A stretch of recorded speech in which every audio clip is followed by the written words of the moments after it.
What's up, Supercar Blondie? I've got my hands on the Devo. There are only 40 of these made, and it's actually double the price of the Chiron.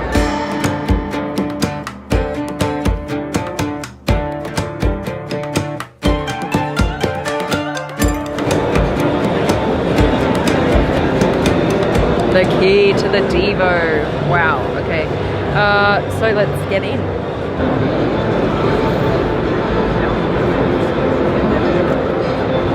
Oh my god. Imagine owning one of these. Just how that would feel. Go ahead. Thank you, thank you. Please don't Of strike course, me. I'm not going to touch anything.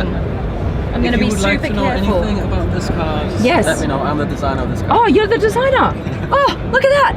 Just found the designer of the Devo. Perfect. What's your name, sorry? Frank. Frank. Nice to meet you, Frank. Wow. Frank, I'm going to be super careful. Don't worry. No problem. I'm not wearing anything that's going to scratch anything. You're sitting in the only Devo in the world right now. That's very exclusive. The only Devo in the world. When's the second one going to come out? We're prototyping right now. Yeah. So the first real production car will be later on this year. And do you know where that's going? The first one?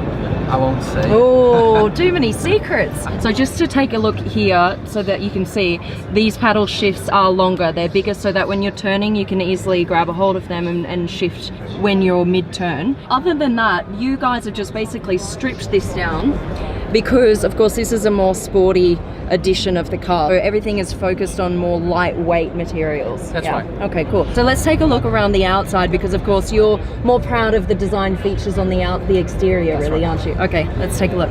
This is how you get out of a Devo without scratching it. Everyone's like staring at me because no one's allowed in here, right? I've been handed the key. It's a very special moment and I've got to get out of here without touching anything.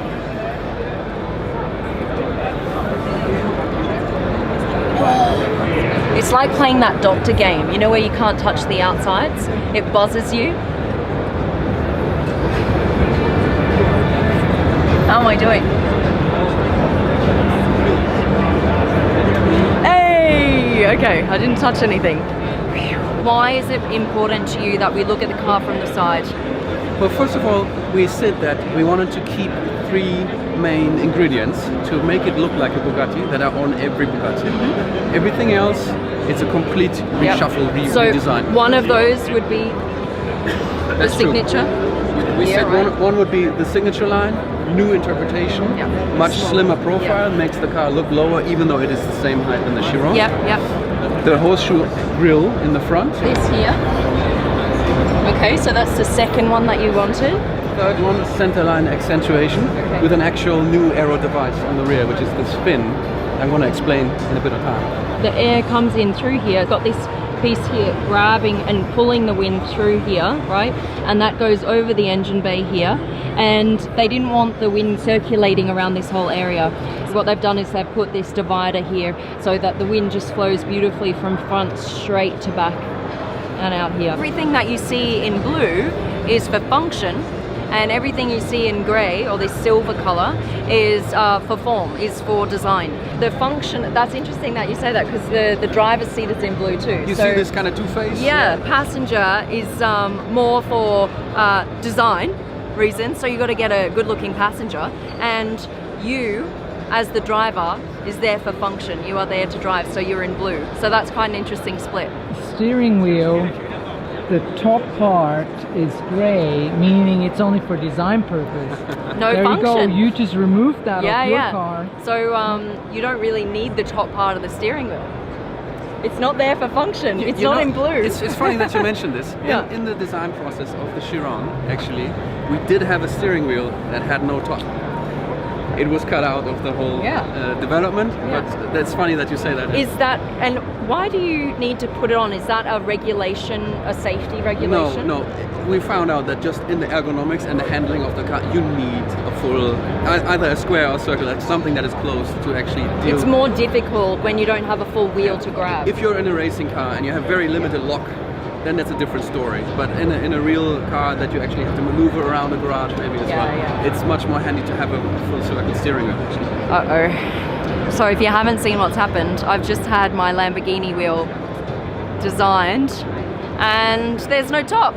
So I don't think I'm gonna gonna survive that for very long. When you see these kind of boomerang-shaped Yes. daytime running lights, those are meant to catch your eye. Yeah. And the actual headlight is hidden in this little tiny slot. Ah, okay. Which is that's very, the very headlight slim. there, It's yeah, only right. 35 millimeters with a Wow. full actuating LED. Wow, okay, the headlights are a massive difference from the Chiron. You know, the Chiron headlights, they kind of diamond, that twinkle and sparkle.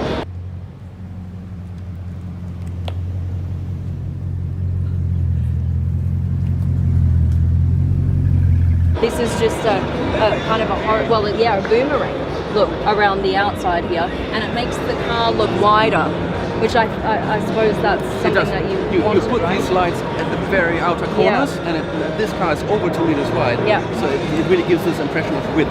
It is, you know, a dominating force when you see these headlights come up, zoom up behind you in the rear view mirror. Just imagine.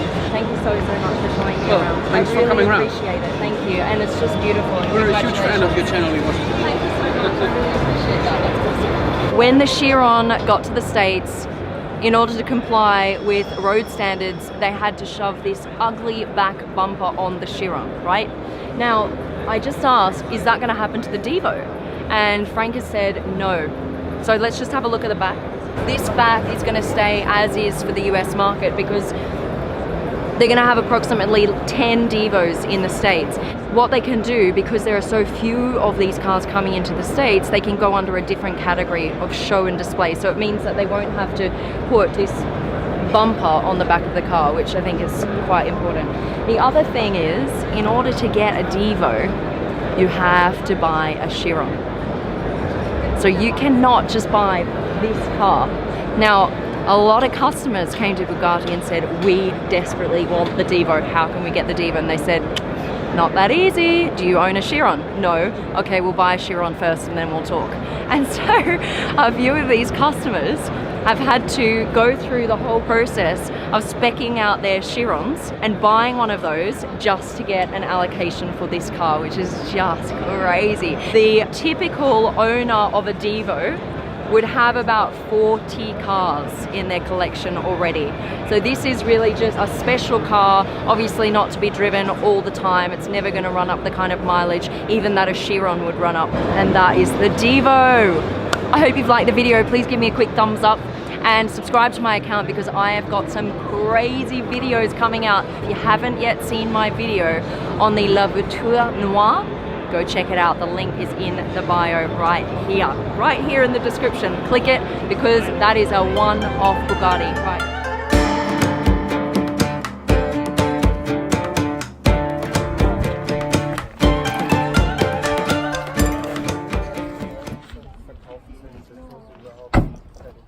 Jetzt geht's los.